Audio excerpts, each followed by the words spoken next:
कृषि मंत्री को बड़ घोषणा।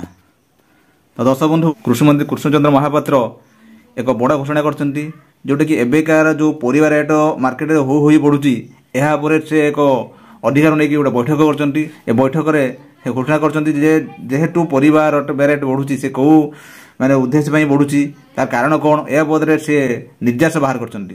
तो आसंतु ए बदरे एक आर्टिकल प्रकाश पाई आपन को पढ़ी सुनाउची। परिबा और ग्रोसरी दर जुलाई रे जेतिक रहिबा कथा ताठर अधिक रहिची।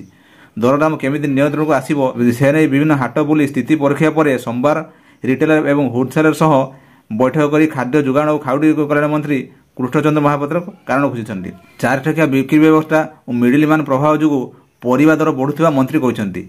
तेणु प्रति जिले में परिबा मंडी खोलिबा सह दुकान आगे रेड चार्ट लगेबाकू राज्य सरकार निष्पत्ति नेइथिबा से कहिछंती।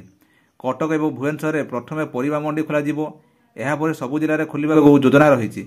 ଏହା ଛଡ଼ା ପରିବା ଦର କେତେ ରହିବ ତାର ଏକ ରେଟ୍ ଚାର୍ଟ ମଧ୍ୟ ଲାଗିବ।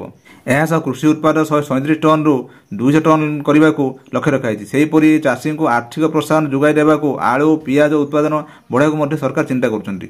ଦର ବୃଦ୍ଧି ନିୟନ୍ତ୍ରଣ କରିବାକୁ ଏଣିକି ପ୍ରତି 3 ମାସରେ ରିଟେଲର ଏବଂ ହୋଲସେଲର ସହ ଆଲୋଚନା ହେବ ବୋଲି ମନ୍ତ୍ରୀ କହିଛନ୍ତି। ସୂଚନାଯୋଗ୍ୟ ଜୁଲାଇ ଶେଷ ହେବାକୁ ଯାଉଥିବା ବେଳେ ପରିବା ଦର ଏପର୍ଯ୍ୟନ୍ତ କମି ନଥିବାରୁ ଖାଉଟି ହନ୍ତସନ୍ତ ହେଉଛନ୍ତି। दर्शक बंधु ये गोटे कृषि विभाग तरफ गोटे गुरुत्वपूर्ण अपडेट। दर्शक बंधु यदि आप सुद्धा चैनल अच्छा सब्सक्राइब करूँ और मतामत कमेंट लिखुँ। दर्शक बंधु